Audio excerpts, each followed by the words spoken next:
Ahora vamos a ver la descomposición rectangular de un vector. Aquí tenemos el vector f que se encuentra en el plano x, y. Aquí tenemos el origen del vector f, ¿no? Y vamos a ver de que este vector va a tener dos componentes, una en el eje x y otra en el eje y que ambas van a formar un rectángulo. A ver, ¿de qué manera lo vamos a hacer? De la siguiente manera. Vamos a trazar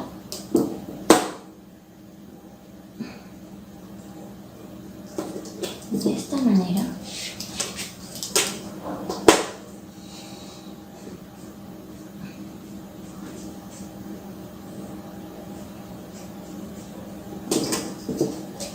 muy bien, ya hemos formado nuestro rectángulo.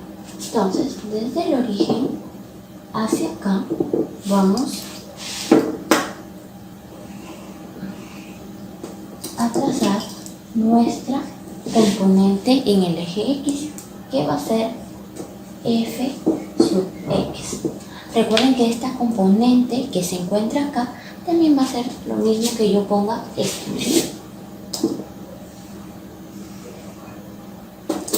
Va a ser la misma componente de acá, f sub x. Esta componente f sub x va a ser la misma. Muy bien. Ahora, en el eje y vamos a tener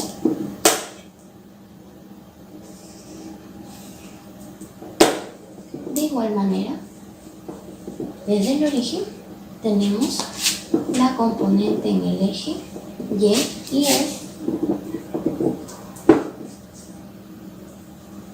f sub y. De igual manera, esta componente que se encuentra en el eje y va a ser la misma que se va a encontrar acá, f sub y, va a ser la misma componente. Muy bien, ya hemos visto cómo se pueden representar las componentes. Entonces aquí tenemos la componente en el eje x y la componente en el eje y. Entonces vamos a decir que la componente en el eje sub f sub x aquí va a ser igual. Va a ser igual al vector f por el coseno del ángulo. ¿Qué ángulo forma el vector f? El ángulo θ. Y f sub y va a ser igual al vector f por el seno de θ. Una manera práctica para que puedan recordar es que la componente que se encuentra al costado del ángulo, que en este caso es f sub x, siempre va a ser el coseno del ángulo y la otra va a ser el seno. ¿De qué manera yo puedo demostrar estas ecuaciones? Ya habíamos visto de que la componente f sub y que se encuentra acá va a ser la misma que esta. Esta va a ser igual a f sub y. Vamos a borrar un ratito esto. Vamos a borrar porque ya sabemos que es la misma.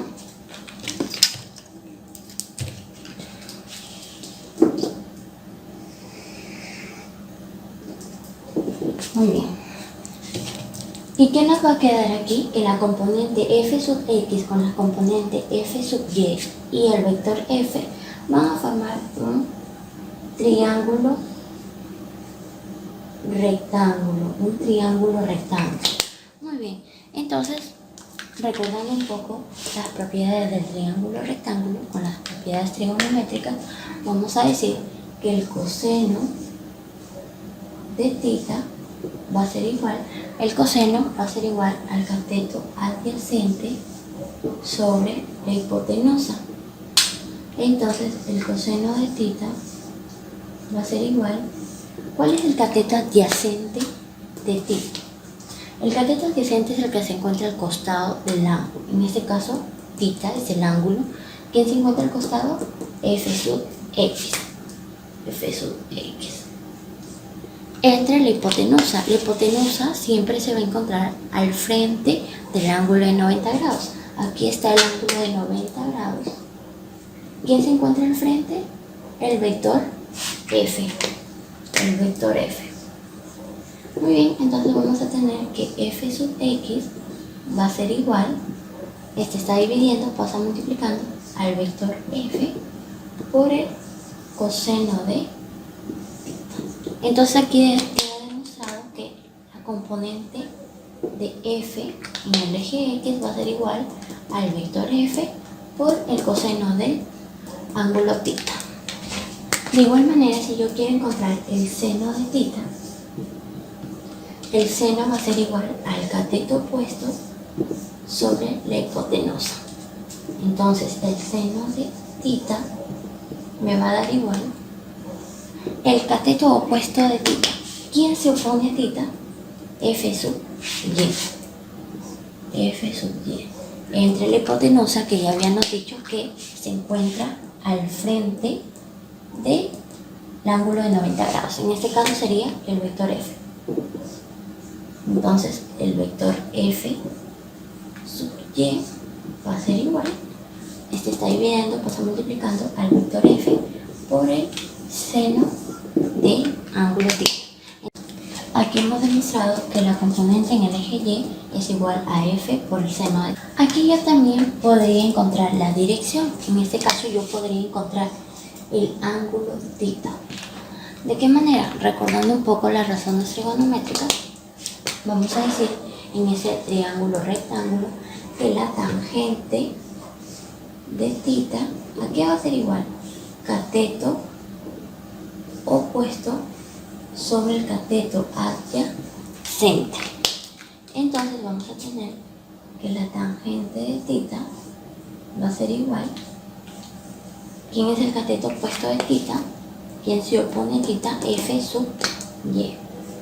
F sub y sobre el cateto adyacente que se encuentra al costado del ángulo θ. F sub x. Muy bien. Aquí ya podemos encontrar el ángulo, pero lo que necesitamos es solamente θ, ¿verdad? Entonces lo que hacemos es multiplicar por tangente a la menos 1 por tangente de θ. Igual, si multiplicamos a la izquierda, también multiplicamos a la derecha. Tangente elevada a la menos 1 de f sub y entre f sub x. Muy bien. Tangente a la menos 1 con tangente se van y me va a quedar que θ va a ser igual a tangente a la menos 1 de ¿qué? De f sub y entre f sub x. Y mediante esta fórmula yo puedo encontrar la dirección del vector. Tangente a la menos 1 de f sub y entre f sub x. En el siguiente ejercicio que tenemos como ejemplo, vamos a encontrar las componentes del vector m. Tenemos que el vector m vale 5 unidades y tiene una dirección de 37 grados. Muy bien, vamos a trazar sus componentes rectangulares. No se olviden que está el eje x y el eje y. Vamos a trazar sus componentes. Para ello dibujamos el rectángulo.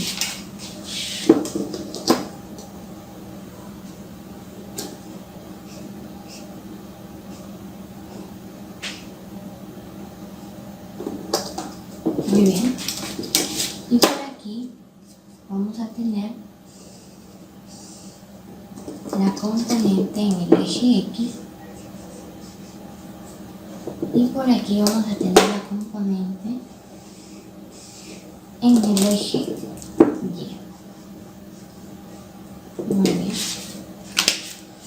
Aquí vamos a tener m sub x y por acá m sub y.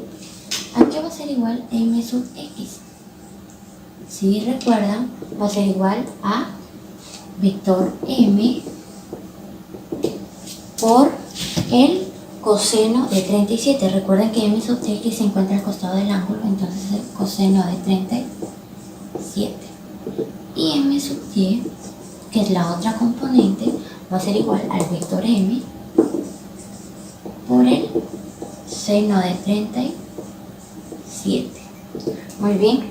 Ahora vamos a recordar nuestro triángulo notable de 37 y 53. Vamos a dibujarlo por acá.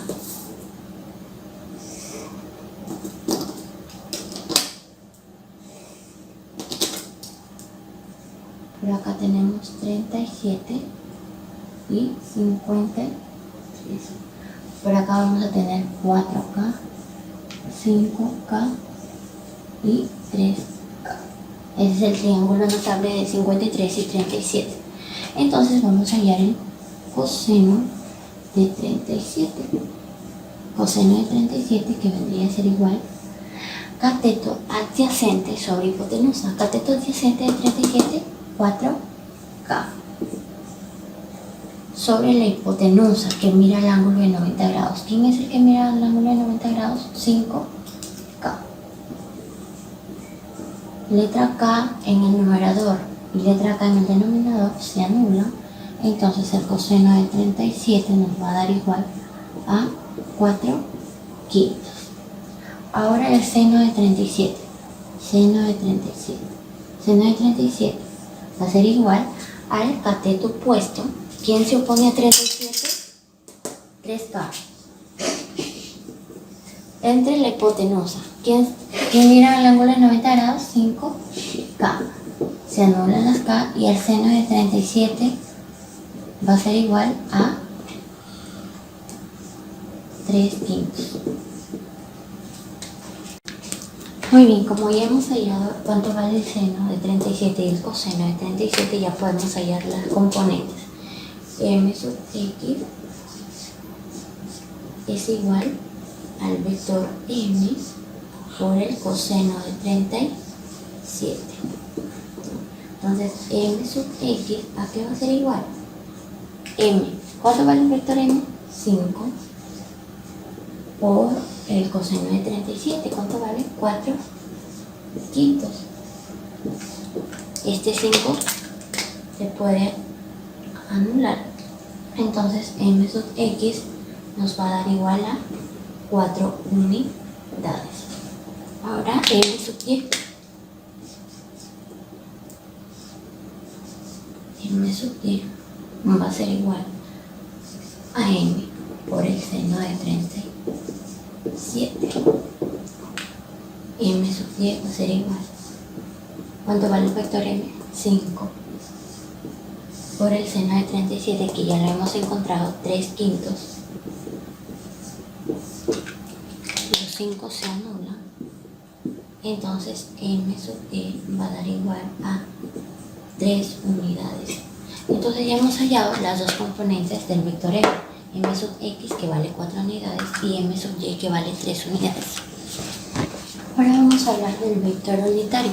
El vector unitario es un vector pequeñito, ¿no? Por ejemplo, aquí tenemos el vector a y acá tenemos el vector unitario en dirección al vector a. ¿Cómo se va a definir el vector unitario a? El vector unitario a se va a definir como el vector entre su módulo.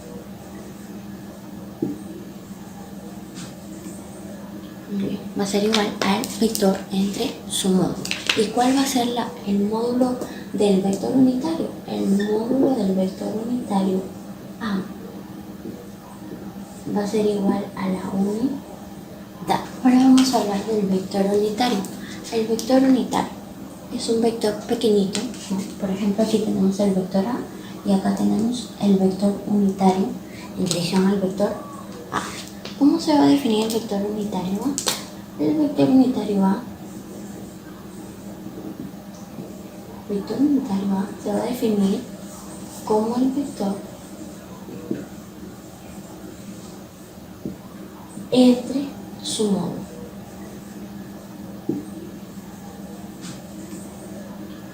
Va a ser igual al vector entre su módulo. ¿Y cuál va a ser el módulo del vector unitario? El módulo del vector unitario a va a ser igual a la unidad. Es 1.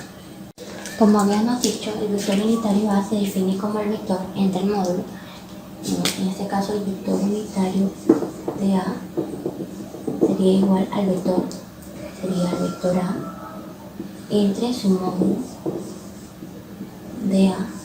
Entonces vamos a despejar y nos va a quedar que el vector a va a ser igual al módulo del vector A por el vector unitario en dirección A. Esa definición es muy importante debido a que en física hay muchas magnitudes que no solamente se trabajan escalarmente, sino también vectorialmente.